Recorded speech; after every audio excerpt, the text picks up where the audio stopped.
What's going on, guys? I'm Steve. Welcome back to the channel. Welcome back to another video. If it's your first time stopping by the channel, hit that subscribe button. Trust me, you won't regret it. If you're a returning subscriber, as always, guys, welcome back, and I do appreciate the support. Guys, the guy you see on this screen pictured over here, his name is Cordero Thompson. He's 31 years old, out of Chicago. This guy right here is the one that's responsible, supposedly, for the shooting death of former Cook County Sheriff's Deputy Rafeal Wordlaw. Mr. Wordlaw was gunned down, 48 hours ago, 2 days ago, when I did the story on him. And this guy right here was caught 3 hours later. There's a lot of details I'm going to unwrap in this story with you guys, but I'm going to tell you, I'm going to play this video that's going to tell you how he was caught, what he did, and how stupid he was, as most of these stories do. Take a look at this and we'll get right back, talk about it. Top local story. Charges have been filed against a man accused of killing Cook County Sheriff's Deputy Rafeal Wordlaw. Christine Flores is live at police headquarters with the latest on this developing story. Christine? Dina and Pat, good afternoon. We have now learned 32-year-old Cordero Thompson, a convicted felon, faces multiple felony counts in the murder of Rafeal Wordlaw. Now, Cordero Thompson faces multiple felony charges, including murder, attempted murder, and attempted armed robbery. The charges were announced during a press conference Thursday morning at police headquarters. Officials say it was around 1:25 Tuesday morning when Wordlaw stopped at a gas station with a friend in the 500 block of East 67th Street in the city's Woodlawn neighborhood when Thompson tried to rob him with two guns. Officials say firing off at least 69 rounds. Police went on to say Wordlaw fired once from his vehicle, striking Thompson in the leg. Thompson fled the scene and made his way to a hospital for treatment, providing false information and a fake alias. Officials say Thompson fled to a second hospital in a rideshare for treatment after refusing to cooperate with police and again provided false information. Thompson was arrested within 3 hours of the shooting. Losing one of your own is never easy. It's also worse when you know that you've lost someone to senseless gun violence. We've seen this all too often. Deputy Wordlaw should have been celebrating his 32nd birthday next week. Instead, his family is now dealing with the loss of a loved one. I cannot say enough to bring some type of sense to this type of violence to the family of this deputy. The family really has to be grieving through this type of event, and please just keep that family in your prayers. During today's press conference, we also heard from Sheriff Dart, who says that he spoke with the mother of Wordlaw, who expressed to him that his one dream was to aspire to be like his father, who was a Chicago police officer in the Englewood neighborhood. So later today, police say they will be releasing more information on the type of vehicle that the suspect fled in.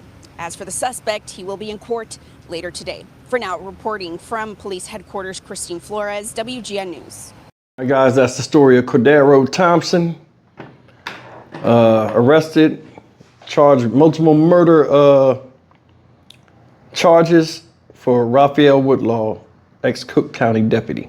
Now, looking at this guy, I'm gonna be honest with you. This dude at 31 years old was riding around looking for somebody to rob. And he came across Mr. Wordlaw. Mr. Wordlaw. Now, Mr. Wordlaw was with somebody. Now, we didn't know that because I just watched the police press conference and it was a bunch of talking about nothing except for the question and answer part at the end, which they gave a little bit more information. Supposedly, this guy right here, Mr. Thompson, circled the gas station. I guess he went around the block multiple times before getting the courage to run in there and rob this man. They said Rafeal Wordlaw was in his car with his friend, sitting in the car. The guy came up to him at the gas pump announced it was a robbery, pulled out 2 handguns. They said he exchanged fire as Deputy Wordlaw, on Deputy Wordlaw, I guess because he didn't give him the money or whatever he was after. Because some saying it's a carjacking, some saying this is just a basic robbery. Either way, he let off 69 shots or 68 shots. Deputy Woodruff let off 1. The shot Deputy Wordlaw hit him with, hit him in the leg.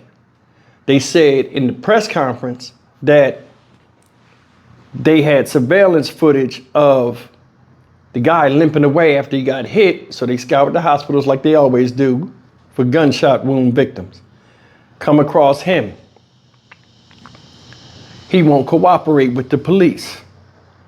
He got up and left. In the press conference, they said the guy got up and left one hospital with an Uber or something, went to another one. This is my thing.